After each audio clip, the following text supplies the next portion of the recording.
of conscience. The notion that one should stay silent as the norms and values that keep America strong are undermined, and as the alliances and agreements that ensure the stability of the entire world are routinely threatened by the level of thought that goes into 140 characters. The notion that we should say or do nothing in the face of such mercurial behavior is ahistoric, and I believe profoundly misguided. A Republican president named Roosevelt had this to say about the president and a citizen's relationship to the office. Quote, "The president is merely the most important among a large number of public servants. He should be supported or opposed exactly to the degree which is warranted by his good conduct or bad conduct, his efficiency or inefficiency in rendering loyal, able, and disinterested service to the nation as a whole." He continued, "Therefore, it is absolutely necessary that there should be a full liberty to tell the truth about his acts. And this means that it is exactly as necessary to blame him when he does wrong as to praise him when he does right. Any other attitude in an American citizen is both base and servile." President Roosevelt continued, "To announce that there must be no criticism of the president, or that we are to stand by a president, right or wrong, is not only unpatriotic and servile, but is morally treasonable to the American public." Unquote. Acting on conscience and principle is the manner in which we express our moral selves, and as such, loyalty to conscience and principle should supersede loyalty to any man or party. We can all be forgiven for failing in that measure from time to time. I certainly put myself at the top of the list of those who fall short in this regard. I am holier than none. But too often we rush to salvage principle, not to salvage principle, but to forgive and excuse our failures so that we might accommodate them and go right on failing until the accommodation itself becomes our principle. In that way and over time, we can justify almost any behavior and sacrifice any principle. I'm afraid that this is where we now find ourselves. When a leader correctly identifies real hurt and insecurity in our country and instead of addressing it goes to look for someone to blame, there is perhaps nothing more devastating to a pluralistic society. Leadership knows that most often a good place to start in assigning blame is to look somewhat closer to home. Leadership knows where the buck stops. Humility helps. Character counts. Leadership does not knowingly encourage or feed ugly or debased appetites in us. Leadership lives by the American creed, e pluribus unum, from many one. American leadership looks to the world and, just as Lincoln did, sees the family of man. Humanity is not a zero-sum game. When we have been at our most prosperous, we have been at our most principled. And when we do well, the rest of the world does well. These articles of civic faith have been critical to the American identity for as long as we have been alive. They are our birthright and our obligation. We must guard them jealously and pass them on for as long as the calendar has days. To betray them or to be unserious in their defense is a betrayal of the fundamental obligations of American leadership, and to behave as if they don't matter is simply not who we are. Now, the efficacy of American leadership around the globe has come into question. When the United States emerged from World War II, we contributed about half of the world's economic activity.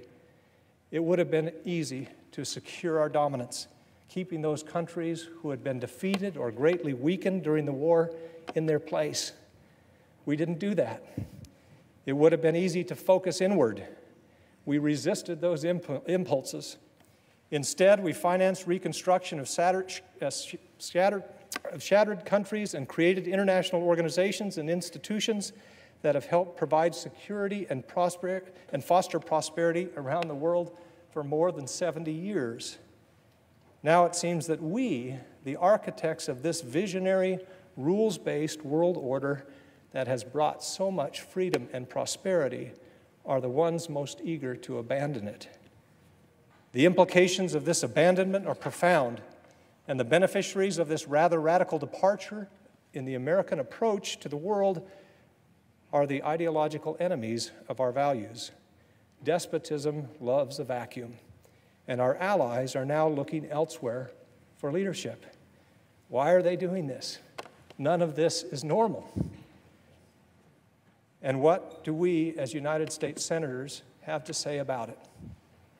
The principles that underlie our politics, the values of our founding, are too vital to our identity and to our survival to allow them to be compromised by the requirements of politics. Because politics can make us silent when we should speak, and silence can equal complicity. I have children and grandchildren to answer to, and so, Mr. President, I will not be complicit or silent. I've decided that I would be better able to represent the people of Arizona and to better serve my country and my conscience by freeing myself of the political consideration that consumed far too much bandwidth and would cause me to compromise far too many principles.